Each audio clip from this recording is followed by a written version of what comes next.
نحمد و نصلی علی رسول الکریم اما بعد السلام علیکم ورحمۃ اللہ وبرکاتہ۔ ناظرین، امید ہے آپ سب خیریت سے ہوں گی۔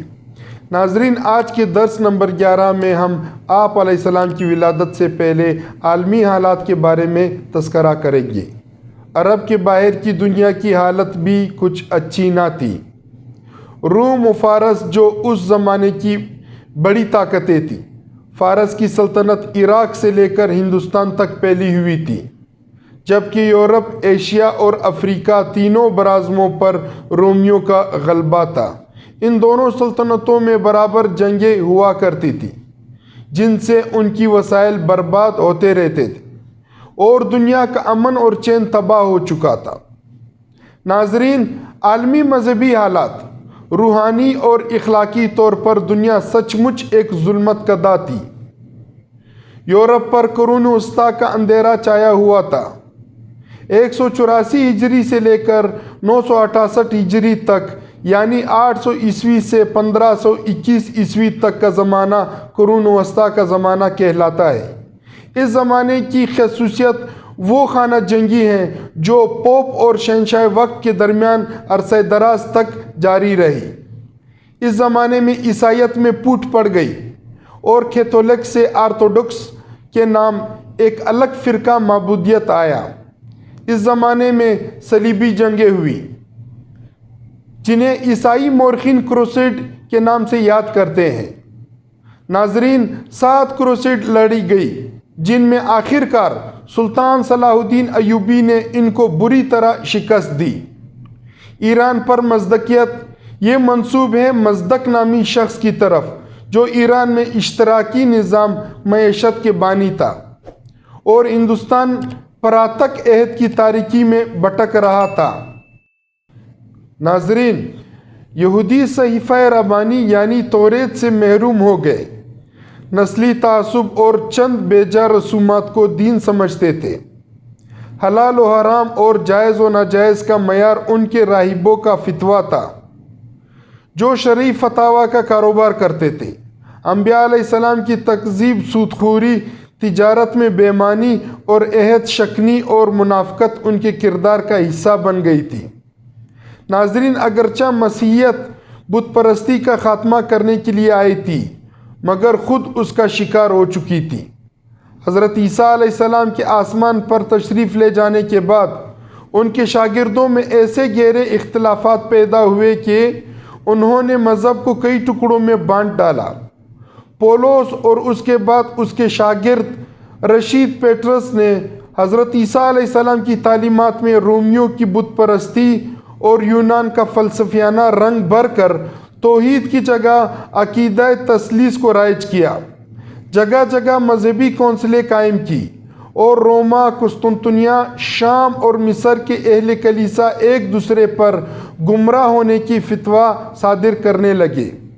نوبت مناظروں سے گزر کر جنگ و جدال تک پہنچی اور 6 صدی عیسوی کی ابتدا میں ایسا تصادم ہوا کہ کم و بیش 1 لاکھ عیسائیوں کو جلا وطن ہونا پڑا۔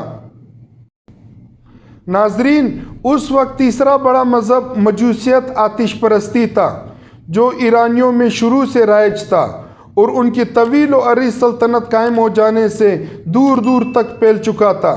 زرتشت نے روشنی اور تاریکی کی 2 علیحدہ حیثیتوں پر خیر و شر کی جداگانہ حیثیتیں قیاس کر کے ان کے الگ الگ خدا، یزدہ اور اہرمن تصور کر لیے تھے۔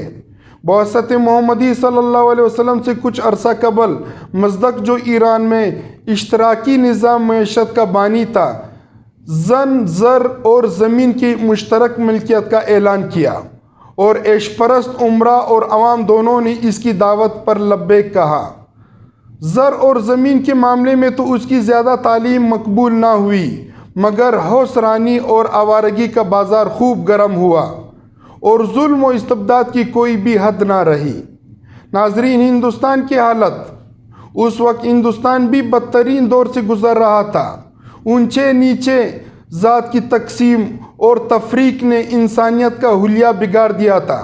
اونچی ذات یعنی برہمنوں نے خود کو تمام قانونی اور اخلاقی پابندیوں سے آزاد سمجھا تھا ان کو کسی بھی حالت میں موت کی سزا نہیں دی جا سکتی تھی، جبکہ نیچ ذات یعنی اچھوتوں کے لیے برہمنوں کو چھو لینا بھی سزائے موت کا حکم رکھتا تھا۔ برہمن کو گالی دینے والی کی زبان کاٹ دی جاتی تھی۔ اونچی ذات کا مرد ہر نیچ ذات کی عورت سے ہم بستر ہو سکتا تھا۔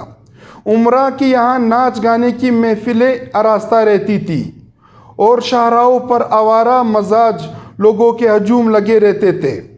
ایک عورت کے متعدد شوہر ہو سکتے تھے۔ ناظرین، عورتوں کو مردوں کا غلام سمجھا جاتا تھا۔ عورت جوئے میں بھی ہاری جا سکتی تھی۔ مندر کے پجاری عقیدت مندوں کو لوٹتے تھے۔